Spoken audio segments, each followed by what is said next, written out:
Entre 1847 y 1862, algo peculiar sucedió en la plantación Fairhaven, ubicada a 17 millas al noroeste de Charleston, Carolina del Sur. Aunque el ferrocarril subterráneo operaba en todo el sur, ayudando a miles a escapar hacia la libertad, los registros muestran que ni una sola mujer esclavizada de esta finca en particular intentó huir jamás, ni una. Durante el mismo período, 12 hombres de la propiedad fueron documentados como fugitivos en anuncios de periódicos y registros del condado. El Charleston Mercury publicó avisos para su captura. Se ofreció dinero de recompensa, pero las mujeres, ellas se quedaron. Todas y cada una de ellas. Lo que hace esto aún más inquietante es lo que revelan los registros de las subastas. Las mujeres vendidas de Fairhaven alcanzaban precios 2 o 3 veces más altos que ventas comparables en otras partes de Carolina del Sur. Las facturas de venta las describían con un lenguaje inusual: material de cría superior, línea de sangre probada, fertilidad garantizada. Documentos guardados en los archivos de la Sociedad Histórica de Charleston muestran anotaciones sistemáticas junto al nombre de cada mujer, números, fechas, descripciones físicas detalladas que se leen más como inventarios de ganado que como registros humanos. Durante 15 años, este patrón continuó ininterrumpidamente hasta que un médico de Filadelfia descubrió lo que estaba oculto bajo el granero de tabaco del este de la plantación, un secreto que varias de las familias más prominentes de Charleston habían pagado generosamente para mantener enterrado. Antes de continuar con la historia de la plantación Fairhaven, si estás escuchando esto desde cualquier parte de los Estados Unidos, nos encantaría saberlo. Deja un comentario diciéndonos desde qué estado o ciudad nos escuchas. Y si los misterios históricos oscuros como este te fascinan, asegúrate de suscribirte y activar la campanita de notificaciones, porque la verdad que estamos a punto de descubrir es algo que la historia intentó con todas sus fuerzas olvidar. Ahora, descubramos qué sucedió realmente en esos campos a las afueras de Charleston. El descubrimiento que eventualmente expondría a Fairhaven no provino de esclavos fugitivos o investigaciones abolicionistas, sino de algo mucho más mundano, una disputa de propiedad sobre una herencia en 1862. La plantación Fairhaven se extendía a lo largo de 800 acres de tierra de primera en el Low Country. Sus campos producían algodón, Sea Island, que alcanzaba precios premium en los mercados europeos. La finca había pertenecido a la familia Rutledge desde 1791, pasando de padre a hijo a través de 3 generaciones. Para la década de 1840, estaba bajo la administración de Thomas Rutledge III, un hombre cuyo comportamiento tranquilo y estilo de vida modesto contrastaban marcadamente con la riqueza ostentosa desplegada por los plantadores vecinos. Asistía a la iglesia regularmente en St. Philip's en Charleston. Servía en comités cívicos y era conocido por dirigir lo que los lugareños llamaban una operación bien ordenada. La plantación mantenía aproximadamente a 60 personas esclavizadas, un número relativamente pequeño para una finca de su tamaño. Lo que distinguía a Fairhaven, sin embargo, era su composición demográfica. En 1850 los registros del censo muestran una proporción inusual: 38 mujeres y niñas por solo 22 hombres y niños. La mayoría de las plantaciones mantenían números aproximadamente iguales, a veces favoreciendo a los trabajadores varones para el trabajo de campo pesado. Las cifras de Fairhaven invertían esto por completo. La propiedad en sí consistía en la casa principal, una modesta estructura de 2 pisos que carecía de las grandes columnas y amplias terrazas de las fincas vecinas, junto con 2 grandes graneros de tabaco, una desmotadora de algodón, varios edificios de almacenamiento y los cuartos donde vivían las personas esclavizadas. El granero de tabaco del este, construido en 1843, era notablemente más grande de lo necesario para una finca que cultivaba principalmente algodón. Los vecinos ocasionalmente comentaban sobre esta rareza, pero Thomas Rutledge lo explicaba como una preparación para diversificar los cultivos si los precios del algodón caían. La comunidad de personas esclavizadas en Fairhaven vivía en condiciones que, desde la observación externa, Parecían similares a las de otras plantaciones del Low Country. Trabajaban en los campos durante las temporadas de siembra y cosecha, mantenían los terrenos y realizaban tareas domésticas. Pero varios detalles, apenas perceptibles a menos que uno prestara mucha atención, distinguían a Fairhaven. Primero, las mujeres en Fairhaven parecían más saludables que las de las fincas circundantes. Los visitantes ocasionalmente comentaban sobre esto. Segundo, ciertas mujeres parecían realizar tareas más ligeras de lo esperado,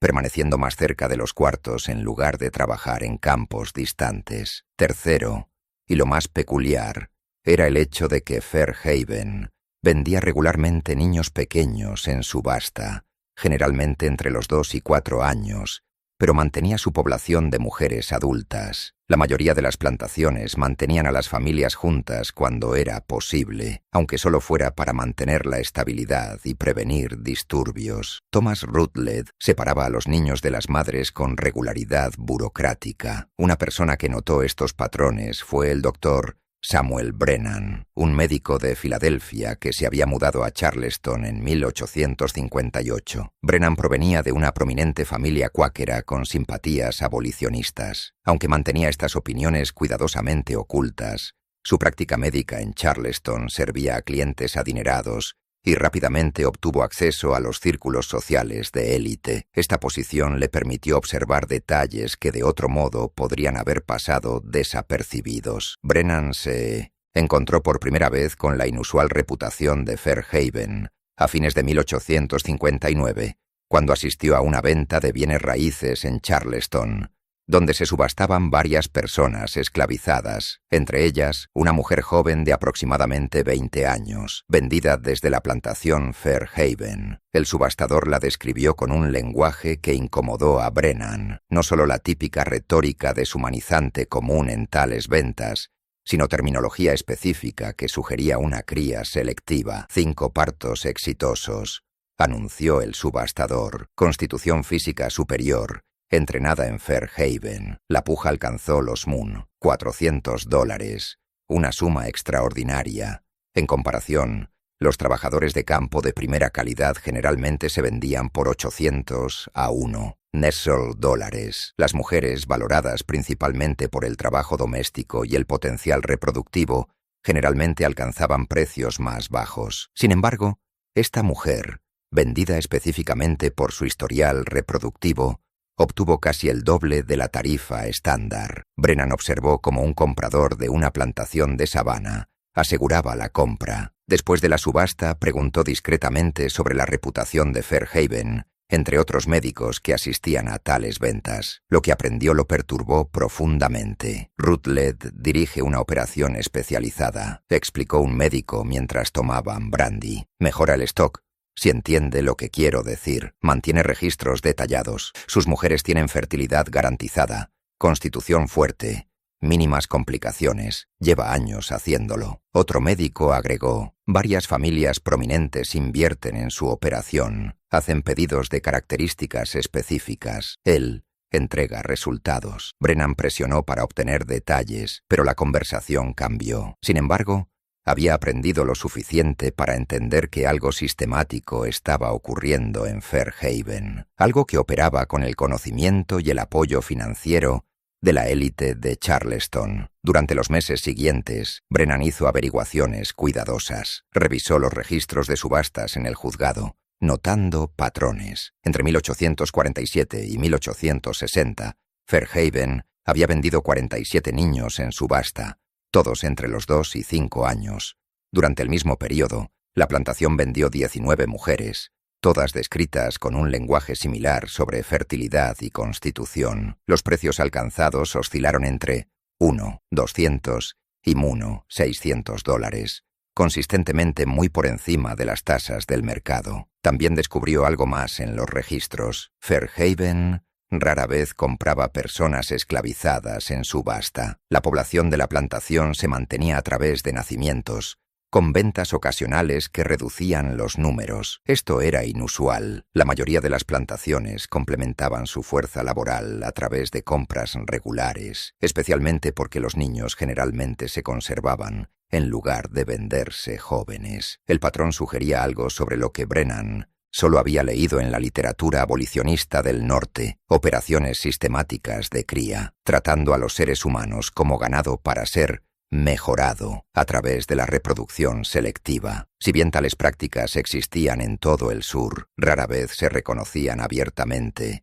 y casi nunca operaban con este nivel de organización y documentación. La formación médica de Brennan lo hacía consciente de las emergentes teorías pseudocientíficas sobre la herencia y la mejora humana, ideas que luego se fusionarían en el movimiento eugenésico, pero que ya circulaban en ciertos círculos académicos y médicos. Sabía que algunos sureños adinerados estaban fascinados por estos conceptos, viéndolos como justificación para la esclavitud y como una oportunidad de beneficio, pero comprender la posibilidad teórica era diferente a enfrentar su implementación real. Brennan necesitaba pruebas, no solo patrones en los registros públicos. Necesitaba ver la operación de Fairhaven de primera mano. La oportunidad llegó a principios de 1862, después de que el estallido de la Guerra Civil comenzara a perturbar las operaciones normales de las plantaciones. Thomas Rutledge III había muerto en octubre de 1861, dejando la finca a su hijo, James Rutledge, quien servía como oficial en el ejército confederado. La plantación estaba siendo administrada temporalmente por un capataz llamado Harold Gaines, que carecía de las conexiones y la discreción de la familia Rutledge. Brennan se enteró de que Gaines buscaba discretamente compradores para parte de la población esclavizada de Fairhaven, tratando de generar efectivo para mantener la finca durante el servicio militar de James Rutledge. Esto le proporcionó a Brennan la excusa que necesitaba. Visitaría Fairhaven, haciéndose pasar por un comprador potencial, afirmando representar a un consorcio de plantadores de Mississippi interesados en adquirir material de cría probado para reconstruir sus propias operaciones. Envió un mensaje a Gaines expresando interés y proporcionando referencias de comerciantes de Charleston, que lo conocían como un profesional respetable. Gaines, ansioso por las ventas en la incierta economía de guerra, respondió con una invitación para visitar Fairhaven e inspeccionar a las mujeres disponibles de la propiedad. El 14 de marzo de 1862, Brennan cabalgó hacia el noroeste desde Charleston, por Ashley River Road, siguiendo las indicaciones hacia la plantación Fairhaven. El día estaba nublado, típico de principios de primavera en el Low Country, con la humedad pesando en el aire. Al acercarse a la propiedad, observó los campos, algunos plantados con algodón temprano, otros en barbecho. La casa principal parecía bien mantenida, pero discreta, careciendo de la grandeza que esperaba para una operación tan rentable. Gaines lo recibió en la casa principal, un hombre de modales rudos de unos 40 años, que manejó el negocio con sorprendente franqueza. «Está interesado en la operación de cría», dijo, no como una pregunta, sino como una declaración de hecho. «Puedo mostrarle el stock, los registros, todo». El señor Rutledge mantenía una documentación meticulosa. No encontrará mejor calidad en ningún lugar del sur. Caminaron por la propiedad hacia el granero de tabaco del este. Brennan mantuvo su papel de comprador interesado, haciendo preguntas sobre productividad, gestión de la salud y precios. Gaines respondió de buena gana, claramente acostumbrado a tales consultas de clientes adinerados. El señor Rutledge comenzó el programa en 1847, explicó Gaines mientras caminaban. Estudió mejoras agrícolas, leyó sobre cría de ganado, mejora de ovejas. Se dio cuenta de que los mismos principios podían aplicarse para generar esclavos superiores. Comenzó con 6 mujeres de edad óptima y fuerte constitución. Mantuvo registros cuidadosos de cada nacimiento. Rastreó qué combinaciones producían los mejores resultados. La forma casual en que Gaines describió esto, como si discutiera la rotación de cultivos o la gestión del ganado, le revolvió el estómago a Brennan, pero mantuvo su compostura exterior. Llegaron al granero de tabaco, una gran estructura con revestimiento de madera desgastada y techo de 2 aguas. Gaines sacó una llave y abrió la entrada principal. El interior del granero parecía ordinario al principio. El diseño típico para el almacenamiento de tabaco con estantes para colgar y mesas de clasificación. Pero Gaines condujo a Brennan hacia la esquina trasera donde había otra puerta, esta con una cerradura sustancial. «El programa opera aquí», dijo Gaines, abriendo esta segunda puerta. «La mayoría de la gente nunca ve esta sección.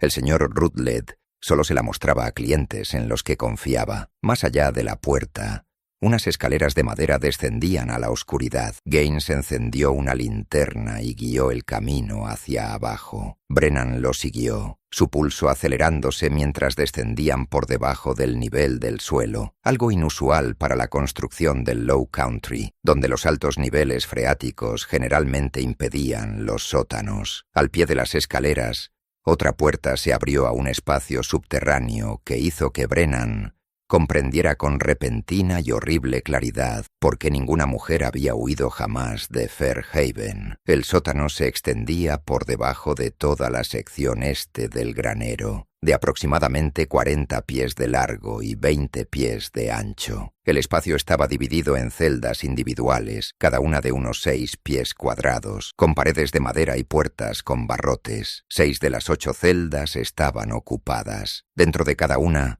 mujer estaba sentada o acostada en un simple catre de madera con un colchón delgado. El aire olía a humedad, cuerpos y confinamiento. La ventilación provenía de varias tuberías pequeñas que se extendían hacia arriba a través del piso del granero. Pero lo que golpeó a Brennan con más fuerza no fue el espacio físico en sí. Las celdas de prisión y el confinamiento no eran infrecuentes en el sur de la preguerra. Lo que hacía esto diferente era la organización sistemática, la precisión clínica de la operación. A lo largo de una pared, una gran mesa sostenía pilas de libros de contabilidad encuadernados en cuero. Encima de la mesa, un gráfico enumeraba el nombre de cada mujer, su edad y una serie de números y fechas. Instrumentos médicos descansaban en un estante lateral, herramientas de examen, balanzas, dispositivos de medición. Gaines señaló las celdas ocupadas. «Estas son la rotación actual», explicó con naturalidad. El señor Rutledge mantenía entre 6 y 8 en el programa en todo momento. Se las trae aquí abajo cuando se confirma el embarazo, se las mantiene aquí hasta el parto, y luego regresan después de la recuperación. Las mantiene saludables, bien alimentadas, protegidas del trabajo de campo que podría causar complicaciones. Brennan luchaba por mantener la compostura. «¿Cuánto tiempo permanecen aquí?» «Depende. La mayoría de los partos están separados por 7 a 9 meses, contando el tiempo de recuperación». El señor Rutledge rastreaba todo: dieta, ejercicio, el momento óptimo. Desarrolló todo un sistema muy científico. Gaines habló con evidente orgullo de los métodos de su empleador. Una de las mujeres en las celdas miraba a Brennan con ojos vacíos. Parecía estar en avanzado estado de embarazo. Otra, más joven, estaba sentada en su cama con las rodillas recogidas, mirando al suelo. Ninguna habló. El silencio era profundo y terrible. Gaines se dirigió a la mesa y abrió uno de los libros de contabilidad. «Esto es por lo que pagan los compradores. Documentación. Vea aquí». Señaló una página llena de letra pulcra. Registro completo de cada mujer. Nombre, edad, medidas físicas, fechas de nacimiento de los hijos, padres registrados, cualquier problema de salud, horarios de alimentación. Todo. El señor Rutledge creía que la documentación era la clave para la mejora. Rastrear los resultados, identificar patrones exitosos, replicarlos. Brennan se obligó a mirar el libro. La página mostraba a una mujer llamada Sarah, de 26 años. Debajo de su nombre se enumeraban 8 hijos, cada uno con una fecha de nacimiento, el nombre del padre y notas sobre las características físicas. «Fuerte constitución», decía una entrada. «Mínimas complicaciones, recomendada para rotación continua». Los nombres de los niños incluían notas entre paréntesis: «vendido a Harrow East Savannah, 1850» o «retenido para futuro material de cría». El lenguaje clínico, el mantenimiento sistemático de registros, la catalogación casual de vidas humanas como inventario. Era peor de lo que Brennan había imaginado. Esto no era simplemente la crueldad común de la esclavitud, sino algo más deliberado, más organizado. Alguien había aplicado pensamiento racional, planificación y documentación a la explotación sistemática de la reproducción humana. El señor Rutledge Mantenía registros que se remontaban al principio, continuó Gaines, sacando un libro de contabilidad anterior. Comenzó con 6 mujeres en 1847. Algunas funcionaron mejor que otras. Refinó el proceso de selección. Aprendió qué características producían la descendencia más valiosa. A mediados de la década de 1850, tenía el sistema perfeccionado. Brennan se aclaró la garganta, tratando de mantener la voz firme. ¿Y los padres? Gaines asintió. También cuidadosamente seleccionados. El señor Rutledge mantenía registros detallados de los hombres también, aunque no estaban confinados así. Rastreaba qué emparejamientos producían los mejores resultados. Niños sanos, constitución fuerte, características físicas deseables. A veces compraba hombres específicos de otras plantaciones. Se identificaba rasgos que quería introducir. Los hombres sabían sobre este programa. Algunos sí, otros no. El señor Rutledge manejaba eso con cuidado. A veces arreglaba las cosas de forma natural. Otras veces era más directo, lo que fuera que produjera resultados. Gaines hablaba como si discutiera el servicio de sementales para caballos. Brennan caminó lentamente junto a las celdas, su formación médica anotando automáticamente los detalles. Ventilación inadecuada, espacio mínimo para hacer ejercicio, el impacto psicológico del confinamiento prolongado. Varias mujeres parecían estar en etapas avanzadas de embarazo. Una parecía más joven que las demás, posiblemente de 16 o 17 años. ¿Qué sucede después de que dan a luz? Se quedan aquí durante 2 semanas de recuperación, amamantando al infante.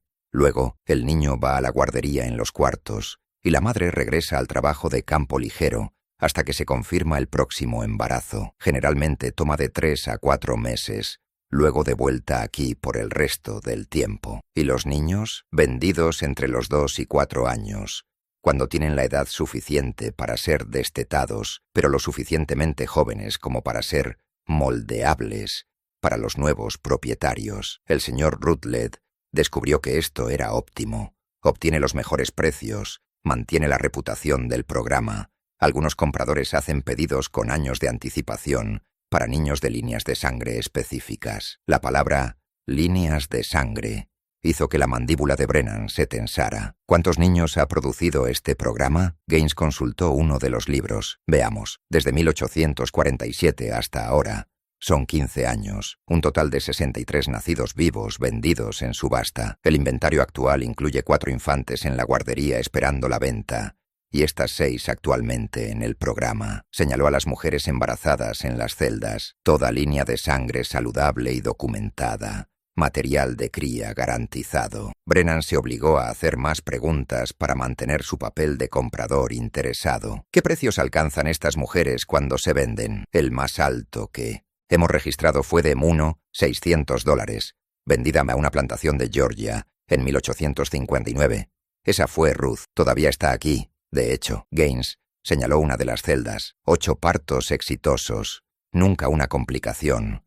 Pero el señor Rutledge prefería mantener a las más productivas aquí en lugar de venderlas. Mejor retorno de la inversión seguir produciendo que vender una vez. Y esta operación es exclusiva de Fairhaven. Gaines se encogió de hombros. El señor Rutledge la desarrolló de forma independiente, pero no era el único con ideas similares. Sé de al menos otras 3 fincas en Carolina del Sur que ejecutan programas comparables, y más en Georgia y Mississippi. Hay toda una red de compradores que buscan stock criado científicamente. El señor Rutledge era simplemente el más sistemático al respecto. La revelación de que esto no era una operación aislada, sino parte de una red más amplia, golpeó a Brennan con fuerza. Esto no era la aberración de un solo hombre. Era un sistema organizado con múltiples participantes, compradores, inversores. ¿Quiénes eran sus principales inversores? Gaines vaciló por primera vez. Eso es confidencial.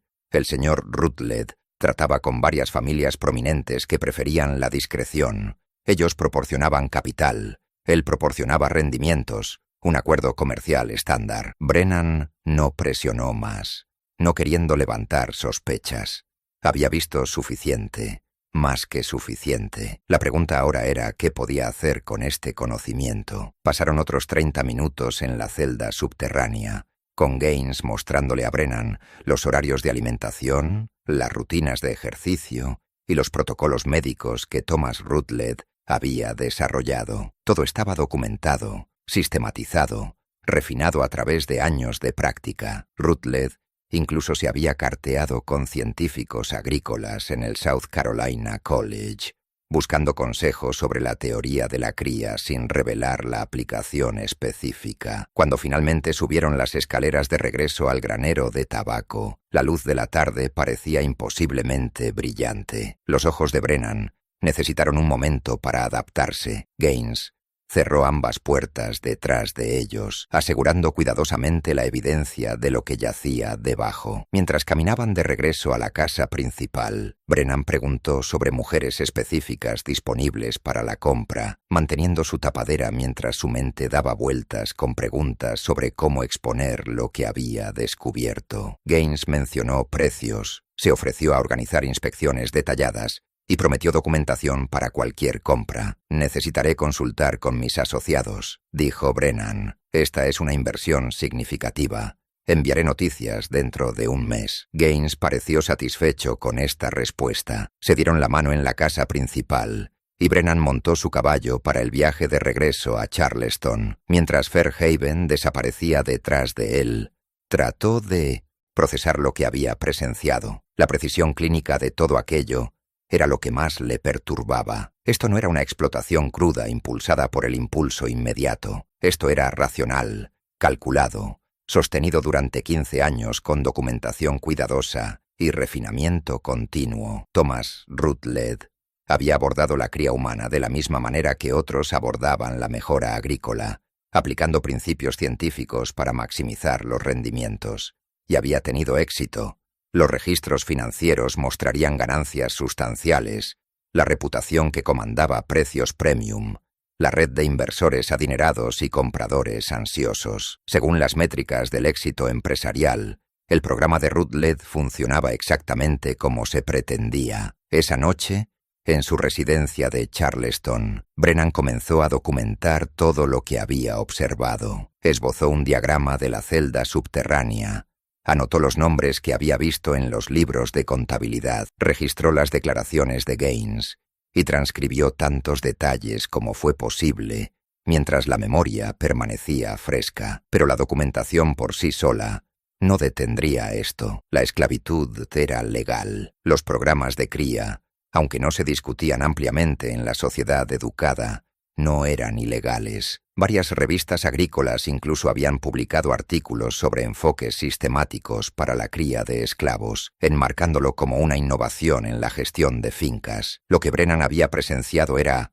horrible, inhumano, moralmente indefendible, pero no violaba ninguna ley del sur. Podía compartir esta información con contactos abolicionistas en el norte. Pero en marzo de 1862, con la guerra civil intensificándose, tales revelaciones tenían un impacto limitado. El ejército de la Unión estaba centrado en objetivos militares, no en operaciones de plantaciones individuales. Los periódicos del norte publicaban regularmente relatos de los horrores de la esclavitud, y esta sería una historia más en una letanía interminable. Brennan se dio cuenta de que la única forma de terminar verdaderamente con la operación de Fairhaven era documentarla tan a fondo que incluso después de la guerra, incluso después de que terminara la esclavitud, este horror específico sería innegable.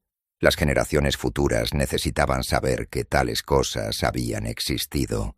Habían operado con el conocimiento de la comunidad, habían involucrado a familias prominentes, habían sido defendidas como una práctica comercial legítima. Durante las siguientes semanas, Brennan hizo varias visitas más a Fairhaven, utilizando su tapadera establecida como comprador potencial para obtener acceso continuo. Gaines, ansioso por las ventas en la inestable economía de guerra, agradecía estas visitas. Cada vez Brennan recopilaba más información, nombres de los libros de contabilidad, detalles sobre la red de compradores, detalles sobre los inversores que habían financiado la expansión del 1900 programa. Se enteró de que el sistema que Thomas Rutledge había desarrollado incluía exámenes médicos detallados, planes de nutrición cuidadosamente calculados, regímenes de ejercicio programados y un mantenimiento de registro sistemático que rastreaba cada aspecto del historial reproductivo de cada mujer. Ruth Led se había carteado con médicos en Charleston y Columbia,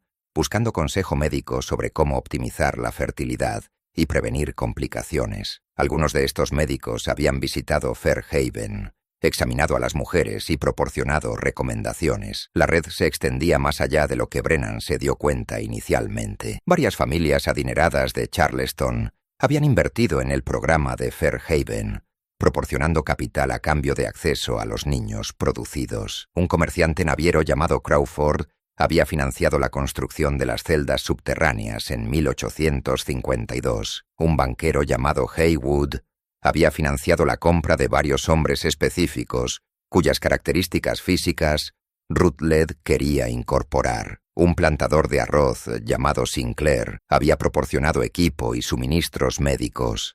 Estos no eran financieros anónimos y distantes, eran hombres que Brennan había conocido en reuniones sociales, cuyas esposas asistían a la misma iglesia, cuyos hijos jugaban en los mismos parques. Habían invertido en la cría humana con la misma naturalidad con la que invertían en futuros de algodón o bonos ferroviarios. Durante una visita en abril de 1862, Brennan logró hablar brevemente con una de las mujeres cuando Gaines se distrajo momentáneamente. Su nombre era Sarah, la misma cuya entrada del libro de contabilidad había visto semanas antes. Tenía 31 años y había dado a luz a 8 hijos en el programa, a ninguno de los cuales se le había permitido conservar más allá de los 2 años. ¿Por qué no huyen?, preguntó Brennan en voz baja, la pregunta que lo había desconcertado desde el principio. Los hombres huyen, ¿por qué las mujeres no? Sarah lo miró con ojos que contenían profundidades de agotamiento y resignación. ¿A dónde iríamos?, dijo simplemente. Nos dicen que si huimos, nuestros bebés mueren. Y lo dicen en serio, lo han hecho. El primer año del programa, una mujer llamada Rebecca huyó. Cuando la trajeron de vuelta, su bebé había desaparecido. El señor Ruth Led nos reunió a todas. Se aseguró de que entendiéramos. Si huyes, tu hijo muere. Cada mujer aquí tiene hijos en alguna parte, vendidos a plantaciones por todo el sur. No sabemos dónde están la mayoría de ellos, pero se nos dice que si causamos problemas, si huimos, se corre la voz a esas plantaciones. Nuestros hijos sufren. Así que no huimos, nos quedamos, sobrevivimos. Esperamos que, de alguna manera, algún día podamos volver a ver a nuestros hijos. El control psicológico era perfecto. Las celdas físicas subterráneas eran solo una parte de la prisión. El verdadero encarcelamiento era el uso sistemático de los niños como rehenes, como palanca, como seguro contra la resistencia. Las mujeres se quedaban, no porque no pudieran imaginar la fuga, sino porque la fuga significaba abandonar o poner en peligro a sus hijos. Antes de que Brennan pudiera responder, Gaines regresó y el momento terminó. Pero las palabras de Sarah se quedaron con él. Nos quedamos, sobrevivimos, esperamos. Para fines de la primavera de 1862, Brennan había acumulado una extensa documentación de la operación de Fairhaven.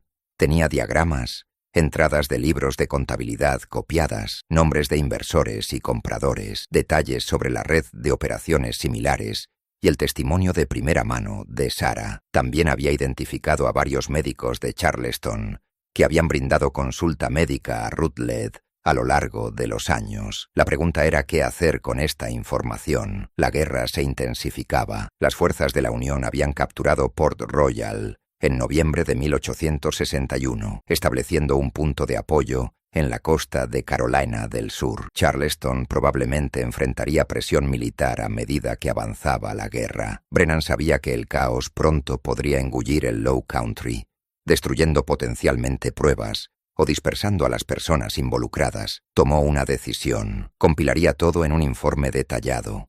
Lo sellaría con declaraciones notariadas de varios testigos que había reclutado cuidadosamente y depositaría copias con contactos de confianza tanto en Charleston como en Filadelfia. Cuando la guerra terminara, como quiera que terminara, esta documentación existiría. Los perpetradores podrían ser identificados, los inversores podrían ser nombrados, la operación podría ser expuesta no como un rumor o una acusación, sino como un hecho documentado. Durante el verano de 1862, Brennan trabajó en esta documentación, mientras mantenía su práctica médica y su tapadera como comprador interesado. Hizo su visita final a Fairhaven en agosto, diciéndole a Gaines que había decidido no proceder con las compras debido a la incertidumbre de la guerra. Gaines pareció decepcionado, pero comprensivo. Muchos acuerdos comerciales se estaban abandonando a medida que el resultado de la guerra se volvía cada vez más incierto. Durante esta visita final, Brennan logró darle a Sarah un trozo de papel doblado con una dirección en Filadelfia, la casa de su familia,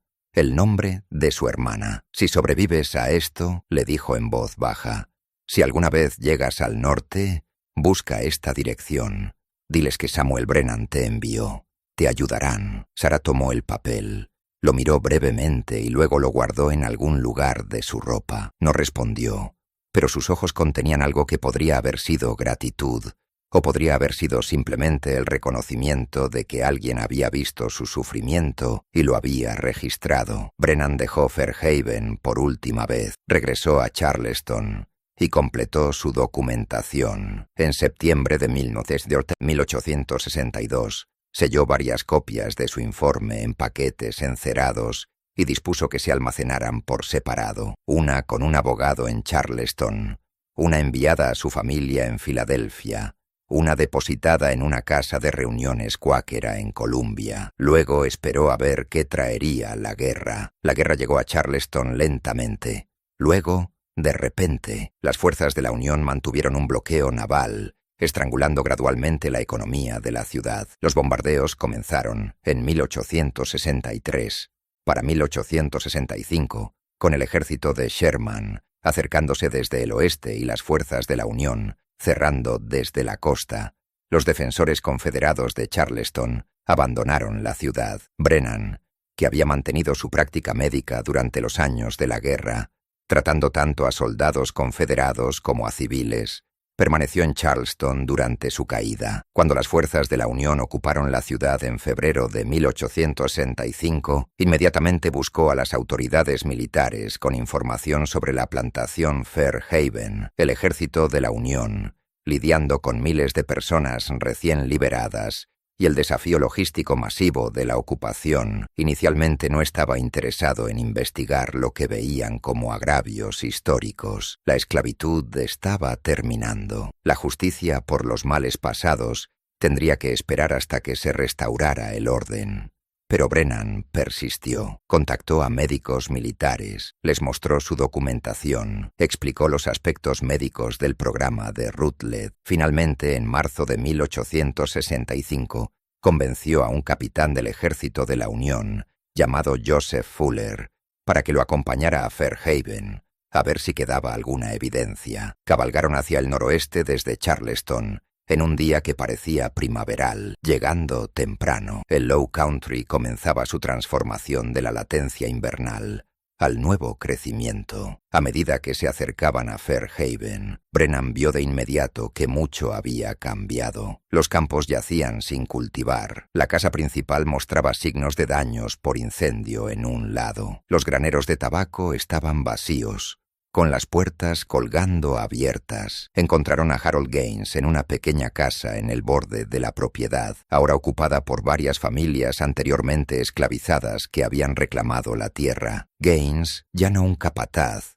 sino un hombre que intentaba sobrevivir en la economía colapsada, les contó lo que había sucedido. Cuando llegó la noticia de que la guerra estaba terminando, la gente comenzó a irse, dijo Gaines. La gente esclavizada simplemente se fue. Algunas de las mujeres bajaron a esa celda subterránea y la destrozaron. Querían destruir todo, los registros, la celda misma. No intenté detenerlas. Para entonces, ¿qué importaba? ¿Los libros de contabilidad?, preguntó Brennan. ¿La documentación? Quemada. Las mujeres quemaron todo, todos los registros del señor Rutledge, años de documentación. Todo. Hicieron un fuego allí mismo en el Menomecento, granero de tabaco, y quemaron cada papel que pudieron encontrar. ¿Qué hay de las mujeres mismas? Sarah, Ruth, las otras. Gaines se encogió de hombros. La mayoría se fue. Oí que algunas fueron al norte con soldados de la Unión. Otras se dispersaron a diferentes plantaciones buscando a los hijos que habían sido vendidos. No sé qué pasó con la mayoría de ellas. El capitán Fuller quería ver la celda subterránea. Gaines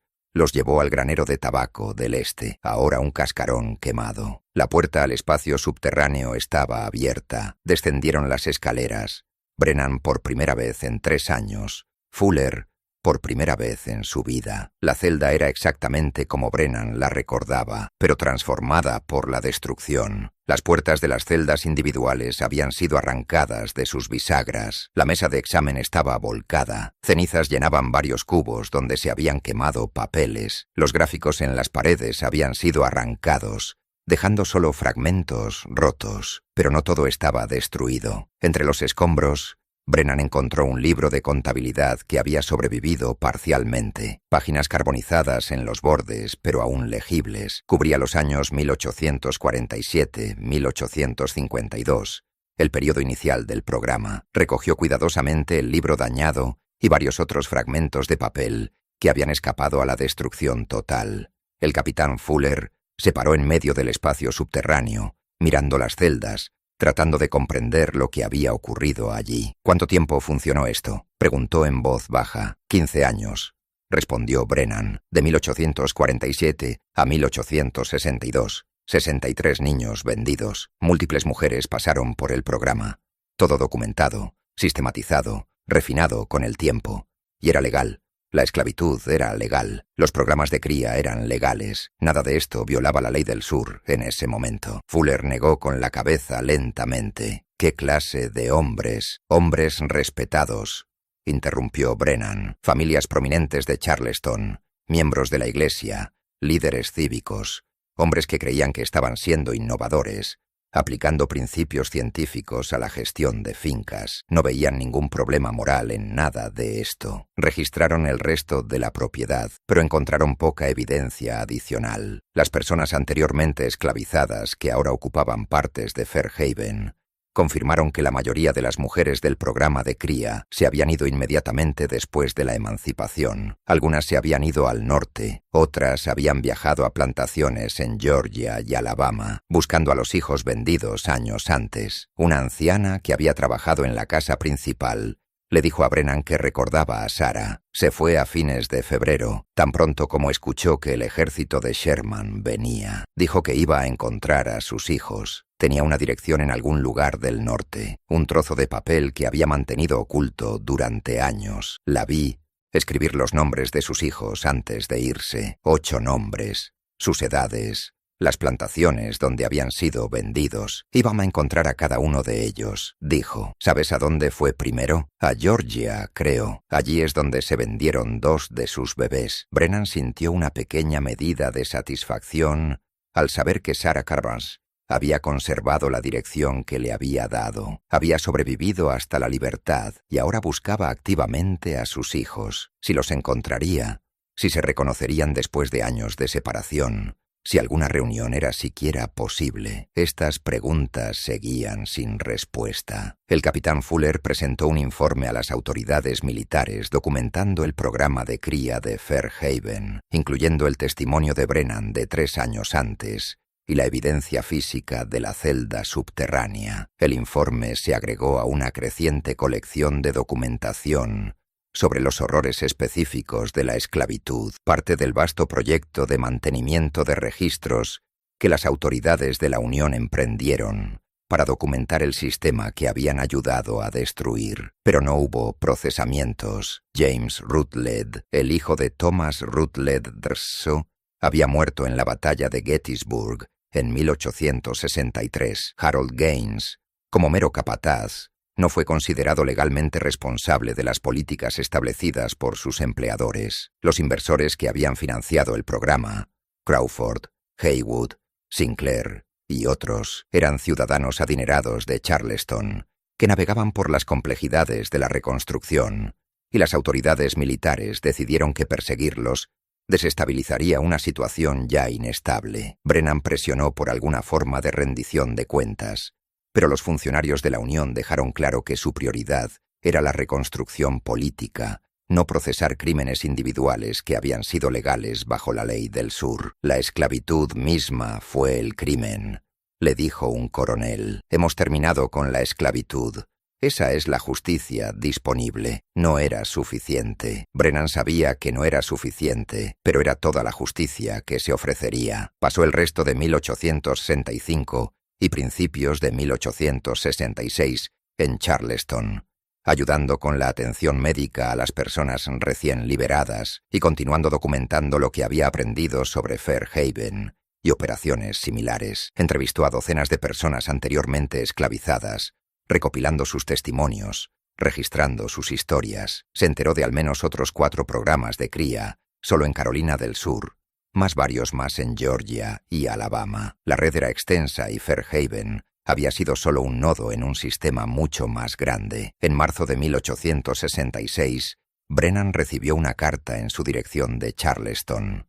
Había sido reenviada desde Filadelfia, enviada por su hermana, quien explicaba que una mujer había llegado a su casa varios meses antes, llevando su dirección. La mujer era Sarah. La carta continuaba con las propias palabras de Sarah. Había aprendido a leer y escribir con la ayuda de la hermana de Brennan, contando su historia del último año. Había viajado a 3 plantaciones diferentes en Georgia, localizando con éxito a 2 de sus hijos. Uno tenía ahora 12 años, el otro 14. Ninguno la recordaba.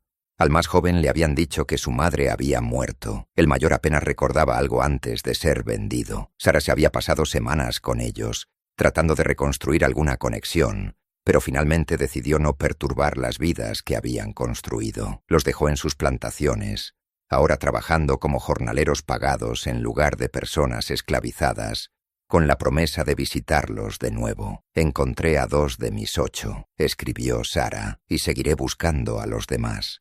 Pero quería que supieras que sobreviví. Quería que supieras que lo que documentaste importa. Alguien registró lo que nos pasó. Alguien lo recordará. Eso importa más de lo que puedo expresar. La carta concluía con el plan de Sarah de continuar buscando, viajando de plantación en plantación, siguiendo cualquier pista sobre niños vendidos desde Fairhaven entre 1847 y 1862. Brennan nunca volvió a saber de Sarah. No supo si encontró al resto de sus hijos o qué fue de ella, pero su carta confirmó algo importante. La documentación importaba. Registrar la verdad importaba. Incluso cuando la justicia era imposible, el testimonio seguía siendo valioso. A fines de 1866, Brennan compiló su informe final sobre la plantación Fairhaven, incorporando el testimonio adicional que había recopilado y la evidencia física que había sobrevivido. Preparó varias copias y dispuso que se colocaran en archivos en Filadelfia, Boston y Charleston, donde permanecerían como registro histórico de lo que había ocurrido. El informe lo incluía todo: nombres de inversores, descripciones del programa de cría, diagramas de la celda subterránea, testimonios de Sarah y otras mujeres, registros financieros que mostraban ganancias, correspondencia entre Thomas Rutledge y varios médicos, y documentación detallada de cómo funcionó el sistema durante 15 años con pleno conocimiento de la élite de Charleston. Tituló el informe simplemente «Documentación de operaciones sistemáticas de cría humana en la plantación Fairhaven, distrito de Charleston, Carolina del Sur, 1847-1862. En su conclusión, Brennan escribió: «Lo que ocurrió en Fairhaven no fue la aberración de un individuo trastornado, sino la extensión lógica de un sistema que trataba a los seres humanos como propiedad. Thomas Rutledge no inventó la cría humana, simplemente la sistematizó, la documentó y la refinó de acuerdo con principios que él creía científicamente sólidos. Su operación tuvo éxito porque la esclavitud la hizo legal, porque inversores adinerados la hicieron rentable y porque las estructuras sociales la hicieron invisible para aquellos que preferían no ver. Las mujeres encarceladas en la celda subterránea de Fairhaven no fueron víctimas de la crueldad de un solo hombre, sino del fracaso moral de toda una sociedad. Su sufrimiento no fue excepcional dentro del marco de la esclavitud. Fue ejemplar de las conclusiones lógicas que ese marco permitía. Debemos recordar No porque esto fuera singularmente terrible, sino porque fue terriblemente común. Fairhaven fue un ejemplo documentado de una práctica que ocurrió en innumerables plantaciones en todo el sur. No podemos procesar a los muertos ni cambiar el pasado, pero podemos asegurar que lo que sucedió sea registrado, recordado y comprendido. Podemos insistir en que la cómoda ficción de la esclavitud benevolente sea confrontada con la realidad documentada de lugares como Fairhaven, y podemos honrar a las mujeres que sobrevivieron, negándonos a permitir que su sufrimiento sea olvidado o minimizado. Se quedaron cuando querían huir, soportaron porque no tenían otra opción, y ahora, en libertad, buscan a los hijos que nunca se les permitió conservar. Ese es el legado de lugares como Fairhaven, no solo el sufrimiento infligido, sino las vidas que aún se viven a su sombra. Brennan depositó su informe final en enero de 1867 y luego regresó a Filadelfia para reanudar su práctica médica.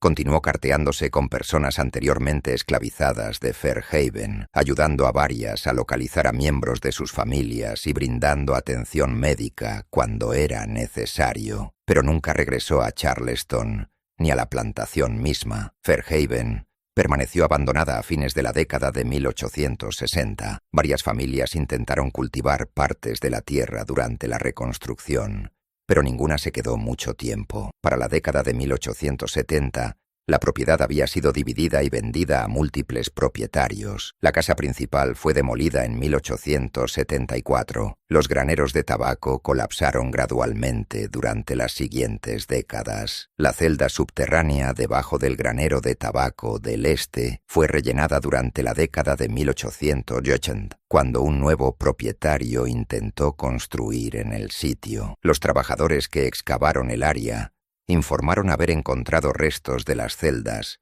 pero la mayor parte de la estructura fue destruida o enterrada. Para 1890 no quedaba ninguna evidencia en la superficie de lo que había estado oculto allí. Las familias que habían invertido en el programa de cría de Fairhaven, Crawford, Haywood, Sinclair y otras, siguieron siendo prominentes en la sociedad de Charleston durante la era de la reconstrucción y más allá. Ninguna reconoció jamás su participación. Cuando el informe de Brennan se mencionaba ocasionalmente en la literatura abolicionista o en relatos históricos, estas familias lo descartaban como propaganda del norte, exagerada o fabricada para justificar la guerra y las políticas de reconstrucción. En 1873, un periódico de Charleston publicó una carta del hijo de James Crawford, defendiendo la reputación de su padre y negando cualquier participación en las actividades que Brennan había documentado. Estas acusaciones, afirmaba la carta, son las amargas invenciones de aquellos que buscan justificar su invasión de nuestra patria. No existió tal programa. Mi padre fue un comerciante respetable que se condujo con honor durante toda su vida. Negaciones similares provinieron de otras familias, sin los libros de contabilidad originales, destruidos por las mujeres que habían sufrido bajo el programa, y con Thomas Rutledge muerto. La prueba definitiva seguía siendo esquiva. La documentación de Brennan era detallada,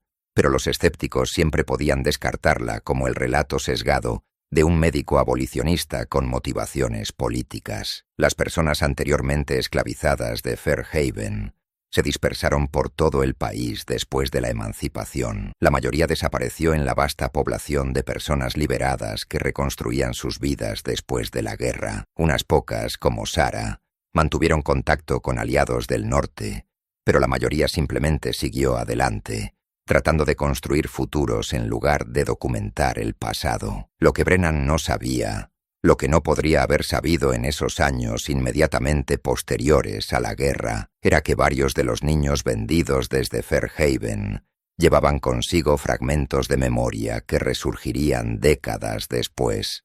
En 1889, una mujer llamada Clara Hayward, que vivía en Atlanta y trabajaba como costurera, escribió a la oficina de Libertos, Freedman's Bureau, con una consulta peculiar. Intentaba localizar información sobre su nacimiento, que creía había ocurrido en una plantación cerca de Charleston. Su primer recuerdo, escribió, era el de ser separada de su madre aproximadamente a los 3 años y de un hombre que le examinaba los dientes y medía su altura antes de ser colocada en un carro. La oficina de Libertos remitió su carta a varios contactos en Charleston y finalmente llegó a un grupo de la iglesia que había estado recopilando testimonios de personas anteriormente esclavizadas. Alguien en ese grupo conocía la documentación de Brennan. Le enviaron a Clara una copia de partes de su informe junto con lo que quedaba de los libros de contabilidad fragmentarios que él había salvado. La respuesta de Clara,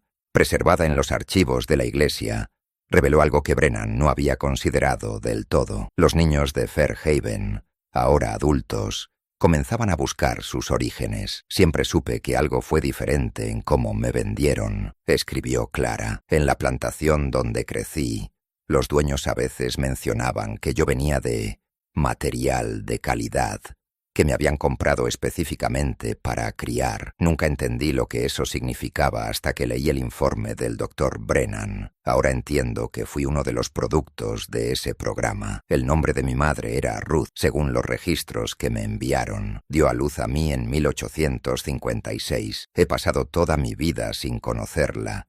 Y no. Ahora me entero de que estuvo encarcelada bajo tierra, que me separaron de ella deliberadamente como parte de una operación comercial. La carta de Clara continuaba con una solicitud que ocuparía los últimos años de la vida de Brennan. Quería saber si alguien tenía información sobre lo que le sucedió a Ruth, si había sobrevivido a la guerra, si había alguna posibilidad de encontrarla. Brennan, ahora en sus 60 años y semi-retirado, asumió el caso de Clara con la determinación de alguien que entendía que esta podría ser su última oportunidad de proporcionar alguna medida de resolución. Escribió a todas las oficinas de la oficina de Libertos en Carolina del Sur, Georgia y Alabama, preguntando si alguien tenía registros de una mujer llamada Ruth, de aproximadamente 50 años, que había sido esclavizada en la plantación Fairhaven. Contactó a grupos de iglesias, organizaciones benéficas y líderes de la comunidad negra que ayudaban a personas anteriormente esclavizadas a localizar a familiares dispersos. La búsqueda llevó casi 2 años. Durante ese tiempo,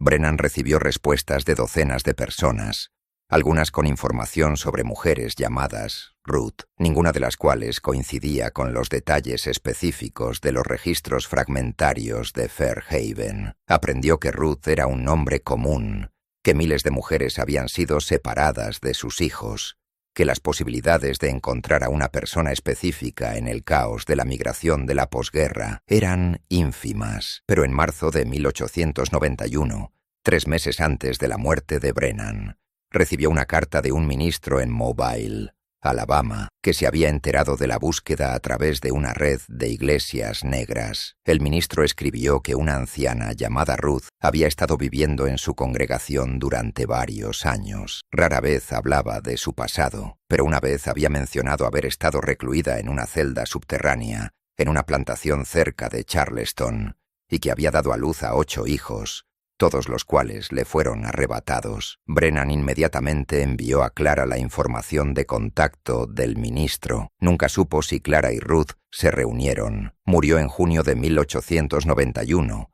antes de que le llegara más correspondencia, pero los registros de la iglesia en Mobile muestran que en abril de 1891, una mujer llamada Clara Haywood visitó la ciudad y pasó 2 semanas allí. La entrada del diario del ministro de ese período señala: Clara ha encontrado a su madre. Después de 35 años de separación, se reconocieron de inmediato. Ruth lloró durante 3 días sin parar. Clara me dijo que su madre seguía diciendo lo mismo. Me dijeron que si huía, mis bebés morirían. Así que me quedé por ti. Esta reunión, uno de los pocos éxitos documentados entre las familias separadas de Fairhaven, reveló algo sobre el impacto a largo plazo del programa. Ruth no había podido leer las señales del ferrocarril subterráneo ni responder a las oportunidades de escape, no porque se lo impidieran físicamente, sino porque el control psicológico era absoluto. Había creído durante 15 años que cualquier acto de resistencia resultaría en la muerte de sus hijos, incluso después de la emancipación,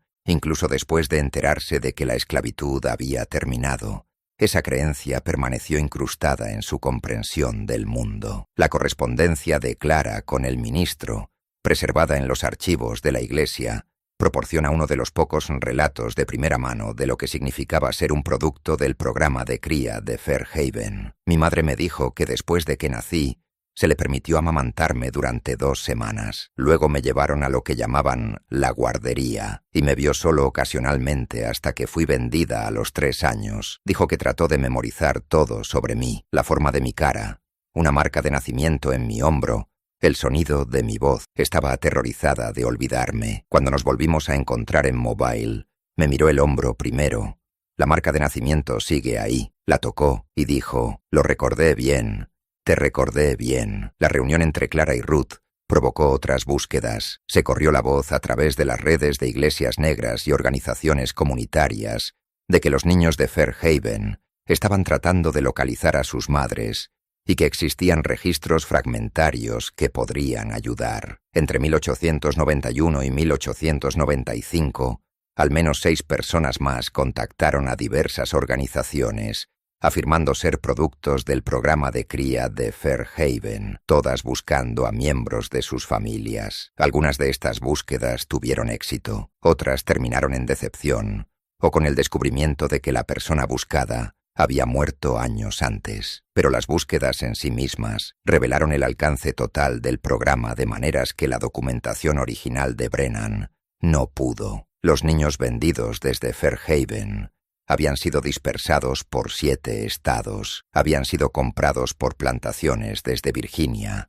hasta Texas. Algunos habían sido vendidos varias veces, pasando de propietario a propietario, a medida que la propiedad cambiaba de manos. Rastrear sus movimientos requería unir registros fragmentarios de múltiples fuentes, casas de subastas, libros de contabilidad de plantaciones, documentos de la oficina de libertos, registros de iglesias. Una historiadora llamada Margaret Thornton, afiliada a la Universidad de Atlanta, se interesó en documentar estas búsquedas a mediados de la década de 1890.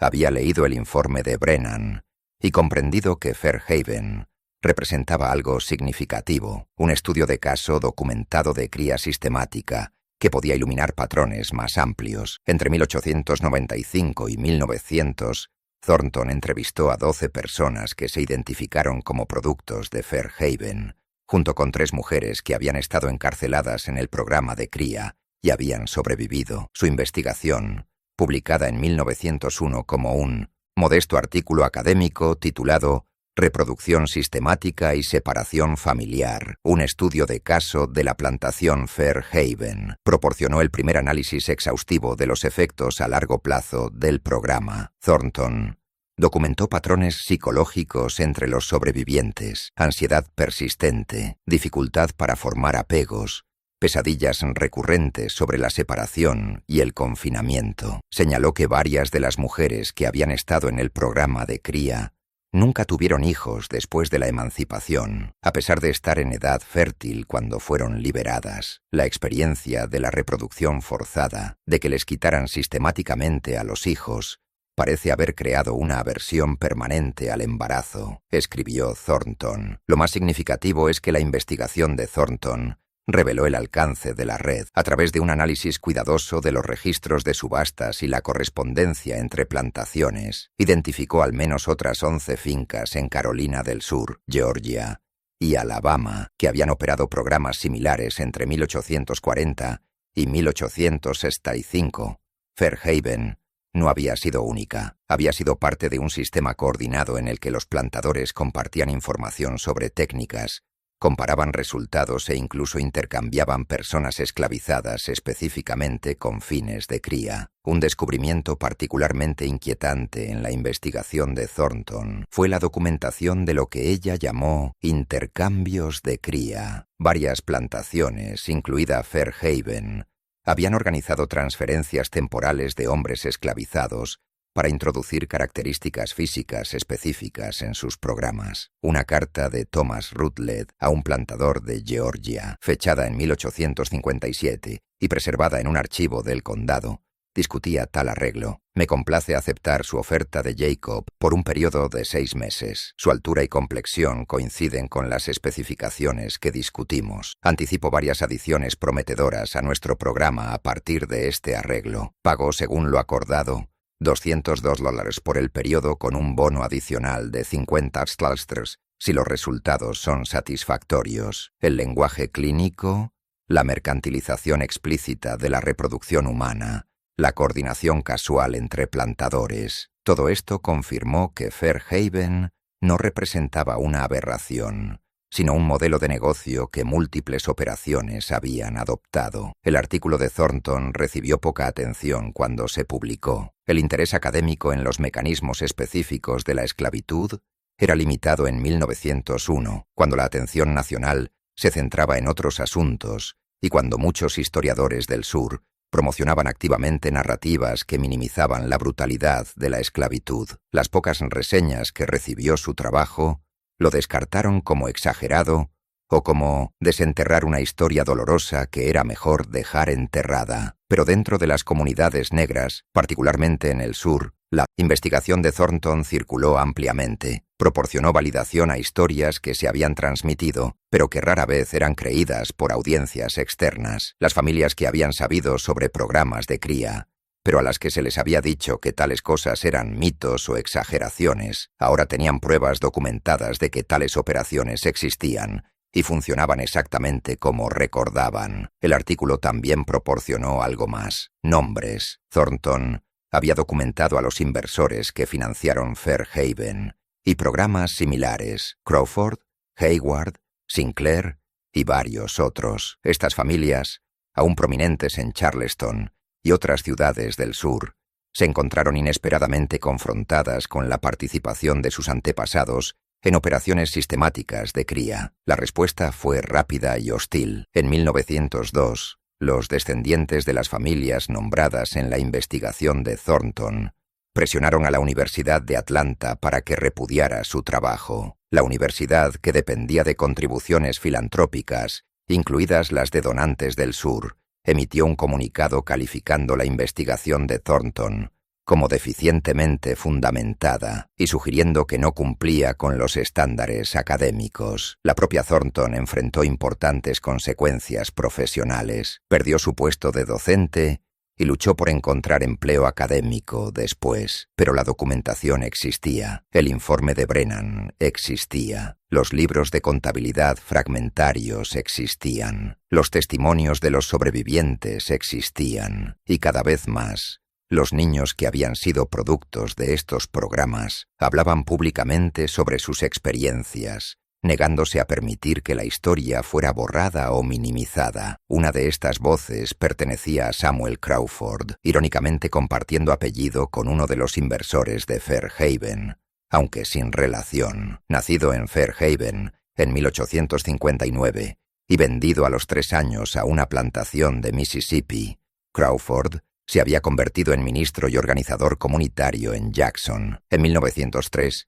publicó unas breves memorias tituladas «Nacido para la venta, mi vida como producto de la cría sistemática». Las memorias describían su infancia en la plantación de Mississippi, donde le dijeron repetidamente que provenía de material superior, y se esperaba que produjera hijos que pudieran venderse a precios premium. «No fui criado para ser una persona», escribió Crawford. «Fui criado para ser un producto. Mi valor se evaluaba por mis características físicas, mi salud, mi potencial de reproducción. Cuando tuve la edad suficiente para entender lo que le habían hecho a mi madre, encarcelada bajo tierra, obligada a tener hijos para obtener ganancias, sentí una rabia que tardó años en transformarse en algo productivo. Esta rabia impulsa mi trabajo ahora. Cuento mi historia porque quiero que la gente entienda que la cría sistemática no fue una abstracción histórica vaga, lame. Sucedió a personas reales. Le sucedió a mi madre. Me sucedió a mí. Y las personas que diseñaron y se beneficiaron de estos programas no eran monstruos. Eran ciudadanos respetables que no veían nada de malo en lo que estaban haciendo. Las memorias de Crawford se vendieron modestamente, pero llegaron a audiencias importantes. Copias circularon entre iglesias negras, instituciones educativas y organizaciones tempranas de derechos civiles. Más significativamente, inspiró a otros productos de Fairhaven a compartir sus historias. Entre 1903 y 1910 aparecieron al menos 8 relatos publicados, algunos como breves artículos de periódico, otros como secciones en memorias más extensas de personas que se identificaban como niños vendidos desde Fairhaven, o programas de cría similares. Estos relatos compartían temas comunes: la lucha de toda la vida por comprender sus orígenes, el impacto psicológico de saber que eran productos de la cría sistemática, la dificultad de localizar a miembros de la familia y la ira al ver que los perpetradores y sus descendientes no sufrían consecuencias. Varios escritores señalaron la amarga ironía de que las familias que se habían beneficiado de los programas de cría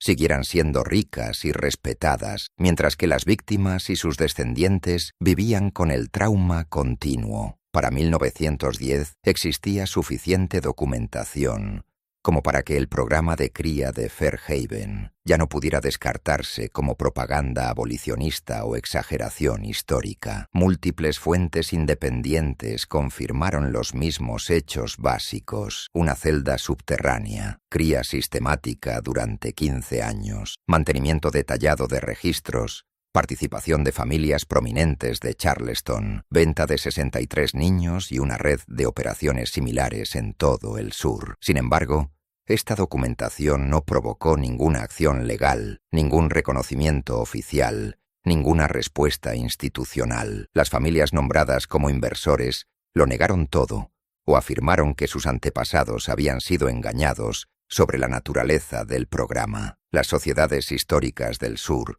ignoraron la evidencia o trabajaron activamente para suprimirla, y a nivel nacional, a principios del siglo XX, había poco apetito por confrontar los mecanismos específicos por los cuales había operado la esclavitud. Lo que sí existía para 1910 era un creciente archivo de testimonios de sobrevivientes como Ruth y Sarah, de productos del programa como Clara y Samuel Crawford, de investigadores como Brennan y Thornton. Este archivo documentaba no solo lo que sucedió en Fairhaven, sino por qué sucedió, cómo funcionó, quién se benefició de ello y cuáles fueron sus efectos a largo plazo en las personas que lo soportaron. El archivo también documentaba algo más: la resistencia. Las mujeres que destruyeron los registros de Fairhaven en 1865 no solo querían borrar la evidencia, habían querido reclamar el poder sobre sus propias historias, destruyendo los libros de contabilidad que habían rastreado sus cuerpos, sus embarazos, sus hijos como inventario. Estaban afirmando que sus vidas no eran puntos de datos en el sistema de otra persona, y sin embargo, paradójicamente, la supervivencia de registros fragmentarios hizo posibles las reuniones posteriores, las búsquedas que reunieron a las y algunas familias, la documentación que validó experiencias y las hizo innegables, la tensión entre querer destruir toda la evidencia y necesitar preservar alguna evidencia para la rendición de cuentas, permaneció sin resolver. Esta tensión aparece en la última carta de Ruth a Clara, escrita en 1897, 6 años después de su reunión. Ruth vivía en Mobile, cada vez más frágil, sabiendo que no viviría mucho más. «Me alegra que el Dr. Brennan documentara lo que sucedió», escribió. «Me alegra que esos fragmentos de registro sobrevivieran. Sin ellos no podrías haberme encontrado. Pero también entiendo por qué quemamos todo lo que pudimos alcanzar. Queríamos que esos hombres perdieran sus preciosos datos, que sus planes sistemáticos fueran destruidos. Queríamos quitarles algo de la misma manera que ellos nos quitaron todo. Todavía siento ambas cosas, agradecida de que la evidencia exista, agradecida de que destruimos lo que pudimos. Ambas cosas pueden ser verdad». Ruth murió en 1899, aproximadamente a los 70 años. Había pasado 15 años encarcelada en el programa de cría de Fairhaven, 22 años buscando a sus hijos y 8 años reunida con Clara antes de su muerte. Clara organizó su entierro en Mobile con una lápida que decía simplemente «Ruth, madre de 8». Se quedó porque no tenía otra opción. Las mujeres que soportaron el programa de cría de Fairhaven no dejaron registros escritos propios. Conocemos sus nombres solo por documentos creados por sus opresores, libros de contabilidad, registros de ventas, el informe de Brennan, sus propias voces, sus propias perspectivas, su propia comprensión de lo que se les hizo. Estas nunca se registraron y nunca se podrán recuperar. Lo que podemos saber de los documentos que sobrevivieron es que la plantación Fairhaven operó un programa sistemático de cría humana desde 1847 hasta 1862, que este programa fue financiado por familias prominentes de Charleston, que produjo al menos 63 niños que fueron vendidos en subasta, y que las mujeres en el programa no huyeron, porque se les dijo que sus hijos serían asesinados si lo hacían. Podemos saber que cuando las fuerzas de la Unión ocuparon Charleston, las mujeres que habían estado encarceladas en esa celda subterránea destruyeron todos los registros que pudieron encontrar. Podemos saber que al menos una mujer, Sarah, sobrevivió hasta la libertad y pasó años buscando a los 8 hijos que le habían sido arrebatados. Y podemos saber que Samuel Brennan, un médico de Filadelfia, documentó lo que presenció porque creía que registrar la verdad importaba. Incluso cuando la justicia era imposible, la celda subterránea debajo del granero de tabaco de Fairhaven ya no existe. La plantación misma ha desaparecido, su tierra dividida y construida sobre ella. Ningún marcador identifica dónde operó el programa de cría. Ningún monumento honra a las mujeres que estuvieron encarceladas allí. La única evidencia que queda está en los archivos, en el informe de Brennan y en los libros de contabilidad fragmentarios que salvó de la destrucción. Esto es lo que sucedió en la plantación Fairhaven entre 1847 y 1862. No es un rumor. No es una leyenda, sino un hecho documentado, una operación sistemática que trató la reproducción humana como producción agrícola, que separó a madres de hijos con eficiencia burocrática y que operó abiertamente con el apoyo financiero de la élite de Charleston. Las mujeres que sobrevivieron no dejaron testamentos finales, no escribieron memorias ni dieron entrevistas para la posteridad. Simplemente se fueron cuando llegó la libertad e intentaron reconstruir las vidas que habían sido sistemáticamente destruidas. Algunas encontraron a sus hijos, muchas no. Todas llevaron la carga de lo que se les había hecho, lo que se les había quitado, lo que nunca podría ser restaurado. Esa carga no terminó con la emancipación. Se extendió a través de generaciones, a través de los niños que crecieron sin conocer a sus madres, a través de las madres que pasaron décadas buscando, a través de familias que nunca se reunieron, a través de todas las cicatrices invisibles que los programas sistemáticos de cría dejaron en individuos, familias y comunidades. Así es como se veía la cría humana sistemática en la práctica. Esto es lo que significaba cuando los plantadores discutían mejorar el stock y la gestión científica. Esta es la realidad detrás de los eufemismos y abstracciones. Mujeres reales encarceladas bajo tierra, separadas de sus hijos, controladas mediante amenazas y manipulación, tratadas como unidades de producción en una operación generadora de ganancias que duró 15 años y fue considerada legal y moralmente aceptable por la sociedad que lo permitió. Fairhaven no fue única, fue simplemente uno de los ejemplos documentados. ¿Cuántas otras plantaciones operaron programas similares? ¿Cuántas mujeres soportaron un encarcelamiento similar? ¿Cuántos niños fueron separados de sus madres por razones de lucro y cría sistemática? El alcance total nunca se conocerá porque la mayoría de las operaciones no dejaron registros, o sus registros fueron destruidos, o simplemente nunca fueron investigados y documentados de la manera en que Brennan documentó Fairhaven. Con lo que nos quedamos es con esta historia, esta plantación, estas mujeres cuyos nombres conocemos solo por los libros de contabilidad de sus opresores y el conocimiento de que durante 15 años en el Low Country, a las afueras de Charleston, algo terrible operó con total aceptación social y, cuando terminó, las mujeres que sobrevivieron destruyeron todos los registros que pudieron encontrar porque no querían ningún recuerdo de lo que se les había hecho, excepto por lo que Samuel Brennan salvó, excepto por lo que él documentó, excepto por lo que queda en los archivos, testimonio de que alguien presenció, registró y preservó. Y ahora tú también lo sabes. Sabes que Fairhaven existió. Sabes lo que pasó allí. Sabes que ninguna mujer huyó jamás. Y sabes por qué. Sabes que docenas de niños fueron vendidos en subasta, separados de sus madres, dispersos por todo el sur. Sabes que familias prominentes invirtieron en este programa y se beneficiaron de él. Sabes que cuando las mujeres obtuvieron su libertad, intentaron encontrar a sus hijos. Sabes que al menos una mujer pasó años buscando. Y sabes que la mayoría de las mujeres que soportaron esto simplemente desaparecieron en la historia. Sus historias completas nunca se registraron. Sus experiencias conocidas solo por ellas mismas. Esta es la verdad que preserva la documentación. No la justicia. No hubo justicia para las víctimas de Fairhaven. No la restauración. Lo que se quitó nunca pudo ser restaurado. Solo documentación.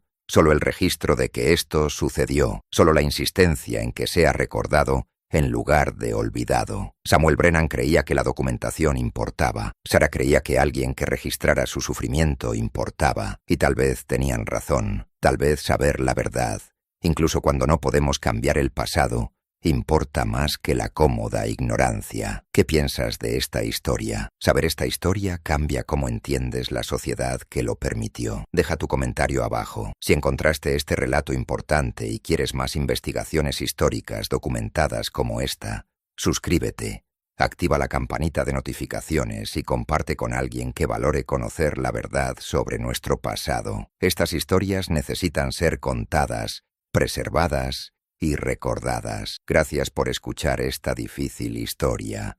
Nos vemos en el próximo video.